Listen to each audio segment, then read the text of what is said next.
Welcome everyone back to the Crimson 15 Podcast. I'm your host, Crimson Sin. Be sure to follow us over on Twitter at C15 Podcast. Join the discussion over on Discord. The link is in the description below. If you like these long format reviews, be sure to subscribe, like, share, and hit that bell for notifications so you don't miss a single episode.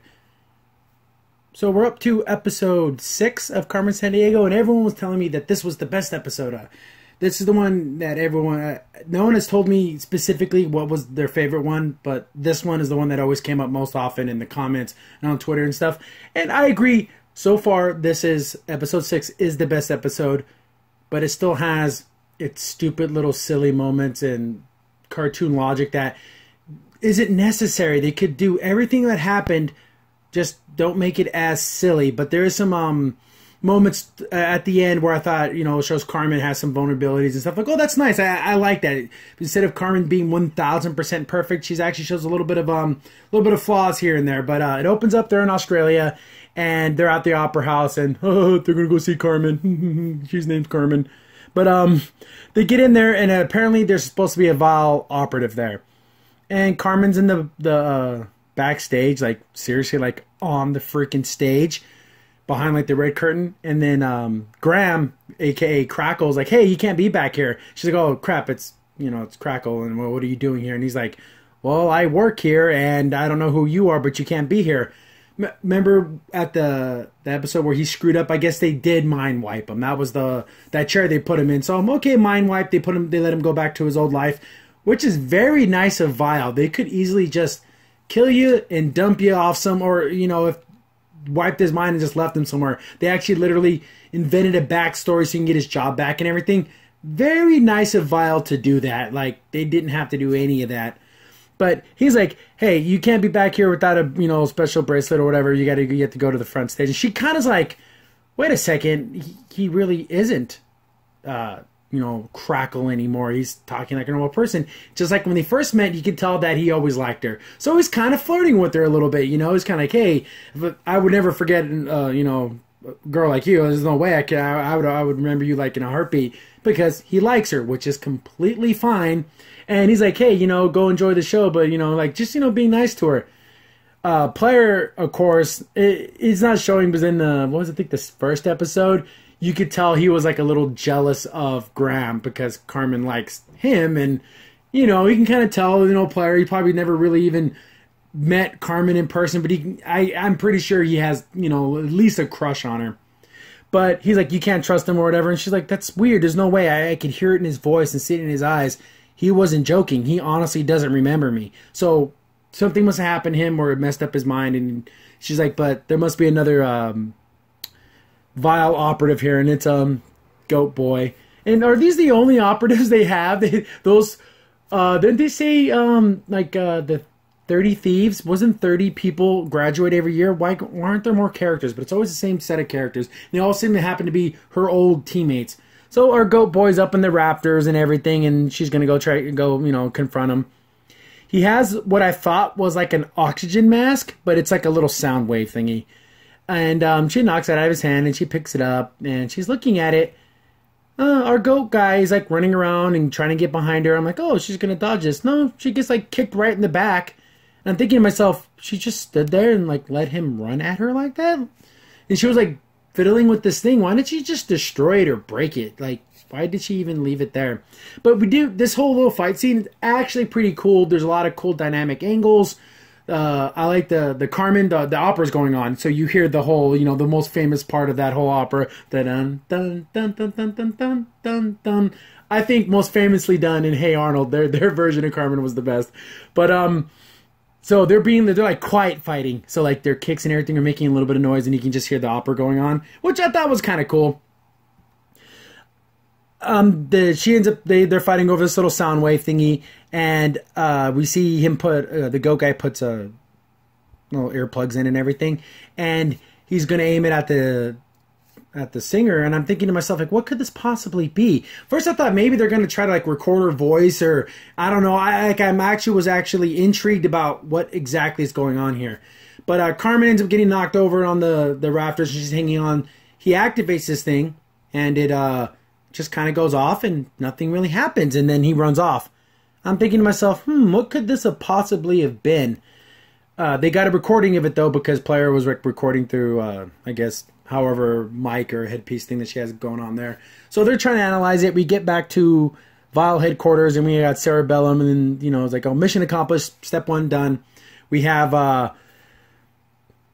the recording, and then she's like, oh, so how was my favorite student? And they're like, oh, Crackle, he doesn't remember a thing, and he's kind of joking on them, and she's like, yeah, if you screw up like he did, then you're gonna forget everything too. Like basically kind of like a threat. I understand that they're like they're bad guys now, but he really didn't care about his friend all that much. Like he didn't, like, no concern. They worked together, whatever. But we get back to Player, and he's analyzing the signal and everything, and it just is a subliminal message of Dr. Bellum saying launch the boomerang. And I guess that was the implant they were trying to put into someone's mind, so that person would launch the boomerang as this like rocket. And I'm thinking to myself, this has to be a pretty intense, thing, like a sound wave to plant that seed, that suggestion in such a short amount of time. I mean, it would have taken tons and tons of exposure to that sound, that subliminal message. It kind of reminds me of was it Black Ops 2 with Mason? The numbers Mason, like it was drilled into him over and over again, or like in what was it, Winter Soldier, with where he had to say those words that like activated like the Manchurian candidate in him. But yeah, it's one little shot of this thing, and somehow it's automatically planted in her brain, whatever. But they find out the boomerang, it was that rocket that they were going to launch out in the middle of freaking Australia, and then there was a lady there who was like the head scientist, and she's a super fan of Carmen, so she loves the opera, and then they knew that she'd be in the audience, and now that whenever she listens to Carmen, it's going to tell her to go launch the boomerang. Okay. A very convoluted plan, but whatever, it kind of works. Carmen sees Graham now, no longer Crackle. We can note Snap, Crackle, Pop doesn't exist anymore, it's just Graham. Sees him down there, and she's like, kind of having, she wants to go talk to him. And he's like, oh, hey, you remember me? And he's just being a normal guy. He's just talking to her and kind of being a little flirtatious. She's like, oh, we need a guide for the Outback. And he's like talking to her and everything. And he's like, yo, he's writing down a number. It's like, oh, is this a number for me to find a guide? It's like, oh, that's easy enough to find on the internet. This is a address for a cafe I'm going to be at 8 p.m. tomorrow or whatever. And then hopefully you're going to be there. So he's putting the moves. That was a good move. I like that. I want to steal that. Graham is acting like an average, regular guy who sees a girl that he likes and he's attracted to her. So I like this scene. This whole scene's pretty good because he talks about how he was like, yeah, I have a bad memory. And she's like, what are you talking about? I was like, yeah, apparently I must have been working on an electric panel and it shocked me. And I was in a coma for like a year. But it was really cool. They gave him my job back and everything. It's like, oh, she feels bad for him. So that whole year he forgot was that year that he was in thief school or whatever. But, so yeah, we feel bad for the bad guy. And, I kind of want them to go on this date. I want them to meet. I kind of want Carmen to have someone she can care about in a romantic way instead of just always worrying about the job and stealing things and stuff like that. Carmen deserves a personal life. But, yeah, they start talking. This is where we get some more, edutainment. We start learning about the Outback. It's super big. It's bigger than, the whole United States and everything, and how the Outback is basically like this barren wasteland and they talk about dingoes. The dingoes eat your baby. Kangaroos. And they talk about that big rock that's in the middle. It's sacred to the Aboriginal tribes. And probably one of the cooler looking scenes. We see like the sun in the background. And it has all the like mirage effect. It's a really cool looking scene. I think out of all the episodes, the fight in the Opera House and then like these shots like this look really cool. Some of the best looking parts in the whole entire series.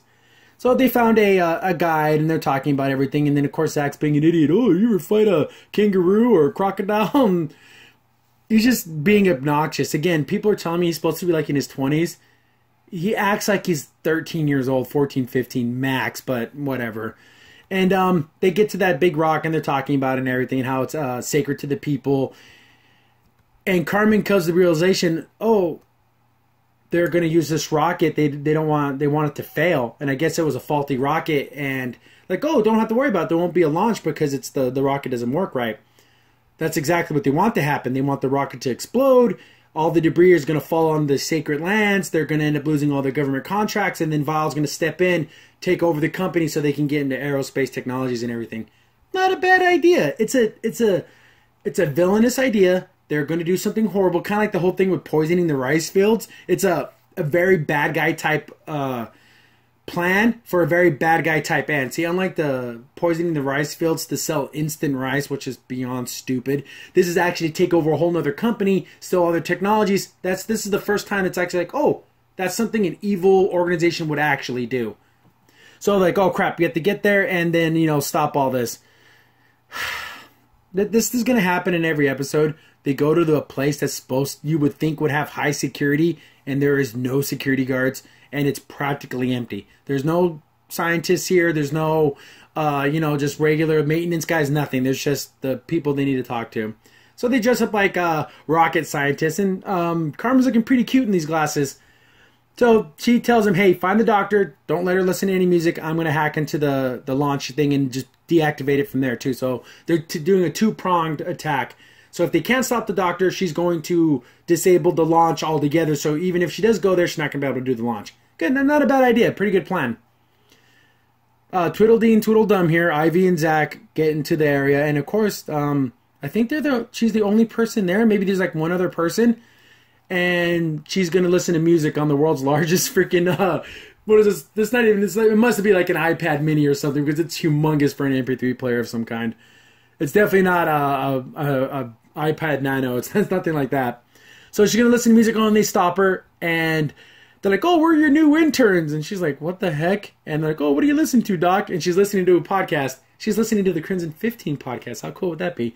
No, she's like, oh, no, I couldn't listen to opera at work. It's too distracting. I'm like, oh, cool, good idea. So now definitely she's not going to listen to any opera music on her own.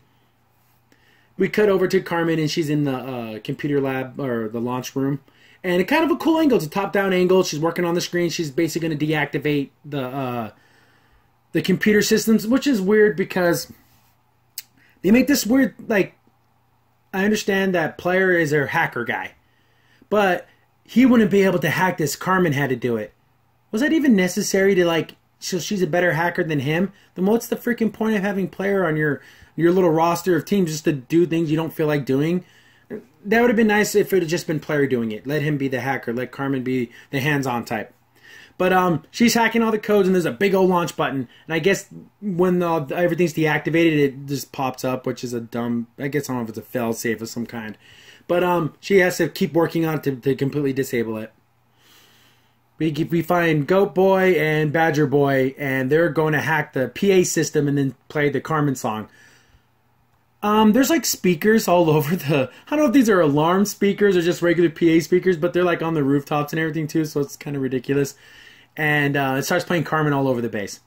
The doctor hears it, and then she gets into the trance of must launch the boomerang. Zach and Ivy spend about 2 to 3 minutes trying to stop her. But they spend a good amount of time just like trying to like block her with like a cart and stuff. And it's like, guys, stop being dummies. Just get rid of her. They end up wrapping her up in like I don't know why this place has a fire hose, but apparently it has a fire hose. So they tie her up, and then she starts hopping. Tie her feet together. But they end up throwing her like in a little like, I don't know, containment area. I'm like, oh, good. They stopped her. She's not going to be able to launch the rocket. But remember, Carmen was in the audience, or hanging from the rafters when he did that little thing. So she has the subliminal plant in her mind. She hears it, so Carmen's the one who launches the rocket. I'm like, oh wow, Carmen did something wrong. She was out of her control, but she did something wrong, which is nice to see our hero fail a little bit. So I'm like, holy crap, this rocket's going to take off 3 minutes. I'm like, oh, bullcrap, 3 minutes. Why couldn't it be something they fail? Wouldn't that have been great if they would have actually failed? But of course, they don't. But spoiler. Then the rocket starts its pre-launch cycle, which takes a lot more than just a button. That whole room had to be filled with people. Could you imagine NASA just having one person hit a button? That's everything for a rocket to take off. But it starts going off, and they get a call from Player, and like, oh yeah, Carmen started the rocket, and they're like, oh, did she go to the dark side? And he's like, no, she's hypnotized. Try to explain it to her. I pinpoint the signals coming from underground. You have to stop it. And someone needs to go up to the rocket and pull out the, it's like the information deck thing. You just got to pull it out, and it's going to stop the rocket launch. Okay, whatever. Ivy's going to go do the rocket part. Zach's going to go down there and stop the music thing. Like, oh, cool. They're going to do something. They're actually going to show off some skills. Zach's going to have to fight that guy down there. Like, it's going to be like a cool little action scene. We stick with Ivy first, and she gets to the rocket, and it's way, way up top. She has to climb up there. Of course, Goat Boy's up there, and he's going to intercept her. We get back to underground, and I'm like, okay, Zach's going to have to fight. No, he's like, oh, there's dingoes loose. You have to run away. And then the guy's like, what do you mean? Are they dangerous? Are you kidding me? Are you kidding me how stupid this is? Oh, yeah, and attack some French guy. Oh, no, my best friend. And he, like, runs off, leaves the computer there and everything. You think they would have been, I don't know, set it up to where you couldn't disconnect it without, like, destroying it or something more than just a freaking headphone jack? So that's how Zach beats him. He lies to him and tells him there's dingoes out there. He stops the music. Carmen gets out of her trance, and then she's like, holy crap, what did I just do? We get back to Ivy, and she's climbing up there, and the more silliness, the panel can be propped open with a Phillips head screwdriver. Just, it pops open. That's all it takes. She didn't have to, unscrew anything. No, she just kind of jimmies it a couple times, and it pops open. Like, okay, whatever. Goat Guy catches up to her. They start struggling over, they're having a little fight on the bridge. And it's not much of a fight, because as soon as Goat Boy tries to, like, tackle her, she just slides right past him. Like, this guy should have been trained, like, to kick some serious ass, and she's able to kind of, like, he's, like, not even trying to fight her. He's just kind of trying to, like, pin her down. Like, why wouldn't he just beat her up? But they end up getting knocked over and, like, hanging onto they fall off the railing, and then she's hanging onto the rocket. Badger guy or Mole Man, whatever, shows up. It's okay. The dingoes are gone. He's in love with this guy. They're boyfriends. So there's no way that they're not, because he's way too concerned for him. Then he does a cool thing. He's like, well, okay, whatever. I'm out of here. Enjoy your launch. Leaves her there. And she must have some crazy finger strength. Ivy's kind of a big girl. There's no way in hell she can hold on to this thing. You have to be like a mountain climber to pull this off. So she's like, damn, she falls. I'm like, how is she going to do this? Carmen straight up Spider-Man saves her with her grapple hook, gets her. And I actually counted it down in my mind because it was at 10 seconds before she fell. And I'm like, 1,000, 1,000. And the rocket would have went off. They were about 4 seconds off. Of course, but Carmen gets there with like 2 seconds to go, and she pulls the little computer brain thingy out, and it aborts the mission. Well, they failed. And some toilet humor. It stopped at 2 seconds, and then Ivy's like, "Oh, number 2. Huh, I think I wanted number 2 in my pants." It's gross. Oh no, did you crapped your pants? Well, that's nice. Then we get to probably the best part of the episode. The very end. You see Carmen in her street clothes, and she's going to that cafe that Graham told her he would be at. And she's starting to feel a little bad. She's like, well, he lost all his memory, and maybe this is my second chance with him. Maybe we can have a normal relationship. Then she has to ruin it. He was like a big brother. Oh, God, no. Why can't she just like a guy? Why can't Carmen just be physically attracted to a male? Why is that so bad? There's no way in hell Graham sees her as a little sister. No. He sees her as a potential girlfriend, someone that he's physically attracted to. Carmen's a beautiful young woman. Why can't there just be a hetero relationship where it's okay?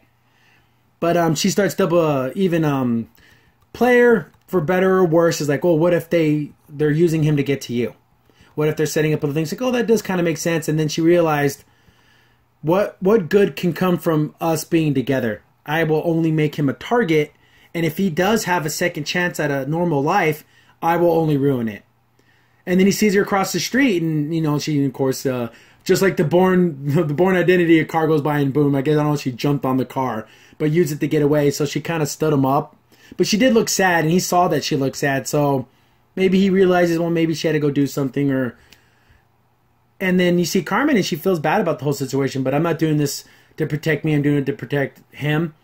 You're kind of protecting yourself too, because you're not that righteous. Yeah, that's the best part of this whole episode, because Carmen feels bad. You feel bad for her. You want her to have a connection. something beyond running around and stealing things all the time. Wouldn't it be nice for Carmen just to have a boyfriend and they can go on a date and just be normal, not have to worry about this international, thieving people and everything, just a normal life. But so I feel bad for Carmen. I actually want her to be with somebody. Then we get back to the academy and we get the old doctor, what was his name, Maelstrom. He's like, oh, my number one student. I'm like, oh, number one student, who could this be? You see just kind of an outliner, and she has her hair up in a bun, just like Carmen does. I'm like, what the hell? This could be, some other character. Then you see, like, the front silhouette. She has, like, she's very, I want to say anime. She's definitely Asian, Japanese, probably. She looks like Shinjuku looking. And she has hair up in buns, and then she makes, like, an origami ninja star, and it's strong enough to cut through the head of a skeleton, because he says, which I do believe he says, my number one student, I need you to bring me the head of Carmen Sandiego. Did he say head or hat? His accent is strong. It would be cool if he actually said head. So he's basically putting a hit on Carmen. Go kill her. I don't want you to capture her or interrogate her. I want her dead. I want her floating down the river. I want her, dead in the dirt. So we get, I guess, is going to be the rival character, kind of, so she's going to have ninja skills and stuff. It looks okay. Her design, haven't seen it fully, just in this shadow shot here. It's a little goofy, but I guess that's her style. And that's the end of the episode. Yeah, definitely the best episode so far. So when everyone said that episode 6 was their favorite, I can see why. I love the stuff with Graham and Carmen. I want Carmen to have a relationship somehow, some normalcy in her life, so it's not always just being a spy all the time. The villain's plan was a villainous plan to take over aerospace technologies and screw over a whole bunch of sacred site. They don't even care what happens to the environment or the indigenous peoples there. So yeah, very bad guy plot plan. The execution with the little subliminal mind thing, it's a little weak. The whole launch site only having no other people there but that one doctor, and that's pretty weak. But I enjoyed it more than I did the other episodes. Give it a number, a 7. It was a C. It was a little bit above average. I can actually recommend this episode without too many reservations. So I guess good on you guys for letting me know that this was the good episode, because I kind of came in with even lower expectations. Like, okay, they're saying it's good, it's probably going to be bad. But actually, nope, it measured up. It wasn't amazing, but it was good, not great. But keep the comments coming. Hit me up on Discord. There's a link in the description below. Hit us up on Twitter. We have the Twitter handlers at C15 Podcast. We'll have the next episode up in the next day or so. And see you guys then. Crimson Sin here. Thanks for watching, and be sure to like, sub, and share. Also, for the most up-to-date information about the podcast, follow us on Twitter at C15 Podcast.